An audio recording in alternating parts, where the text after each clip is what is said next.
سلام شطوراتي الحلوين. زمان في أرض العراق وسط البيوت القديمة والجو الرمضاني الحلو كان في مشروب مميز على كل سفرة. مشروب سره في بساطته لكن نكهته فيها حكايات وأسرار. كانوا يقولوا عليه مشروب الصحبة والسهرات الرمضانية. طعمه بين الحموضة والتدخينة البسيطة يروي العطش ويخليك تحس براحة غريبة بعد الفطار. المشروب ده اسمه اللومي أو نومي البصرة، أرض السحر والخيال. النهاردة هقول لكم حكايته وإزاي تحضروه في بيوتكم علشان تعيشوا طقوس رمضان على الطريقة العراقية. يلا بينا نشوف الطريقة، يلا معايا. طبعا اول حاجة هوريكوا شكله، ده شكل اللومي. طبعا اللومي احنا عارفينه ان احنا بنستخدمه في الكبسة كنوع من انواع البهارات. طبعا بيتكسر بالشكل ده وبيتشال البذور اللي جواه عشان ما تمررش العصير. طبعا هنا هستخدم حوالي 5 ليمونات او لومي. هو ليمون بس ليمون بيتحط فيه أفران بطريقة معينة ويبقى طعمه زي مدخن كده، فعشان كده بيحبوه يحطوه في الوصفات الخليجية والعراقية. طبعا أنا شلت البذور زي ما انتوا شايفين كده، بشيلها واحدة واحدة، واستخدمت حوالي 5 حبات لومي. وطبعا بيتجاب من أي عطار، يعني بيتباع عند العطارين. أنا جبت الواحدة بجنيه عشان تعرفوا يعني.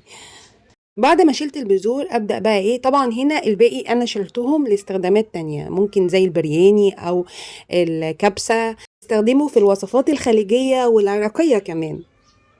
طبعا هنقعه في برطمان ويا مكتر برطماناتنا.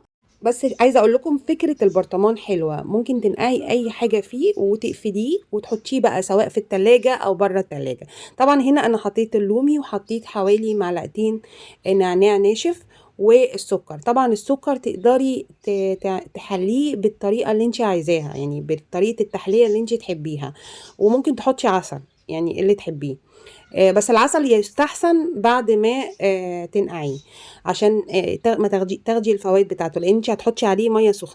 بحط كمان ربع معلقه صغيره ملح ليمون عشان تديله حموضه زياده وكمان تحفظه.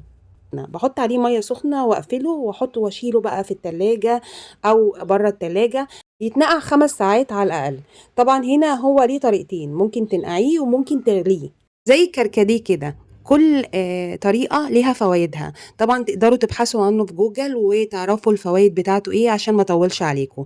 بعد ما صفيته، بعد ما نقعته وصفيته، بحط عليه ماء ورد، ولازم الماء الورد بتديله طعم جميل وكمان لمسة شرقية. ممكن تحطي له المنكهات اللي تحبيها، ممكن كمان عود قرفة لو تحبيه. عايزة اقول لكم ان طعمه زي بين التمر هنجي اللي هو الحامض، خصوصا لما حطيت عليه ملح ليمون، والتدخينة بتاعة اللومي أو النومي على حسب المسميات بين دول الخليج والعراق. طبعا أيا كان اسمه بس هو طعمه في منتهى اللذاذة. دلوقتي قولولي ايه أكتر مشروب بتحبوا تشربوه في رمضان، وعمركم جربتم اللومي العراقي؟ شاركوني رأيكم في التعليقات. نيجي بقى لفزورة كل يوم. في مكون حطيته في مشروب اللومي بيديه لمسة شرقية، قولولي في التعليقات الإجابة. ولو عجبتكم الوصفة ياريت أعرف رأيكم بلايك ومشاركة مع أصحابكم عشان يستفيدوا. كانت معاكم مها القناوي، مع السلامة.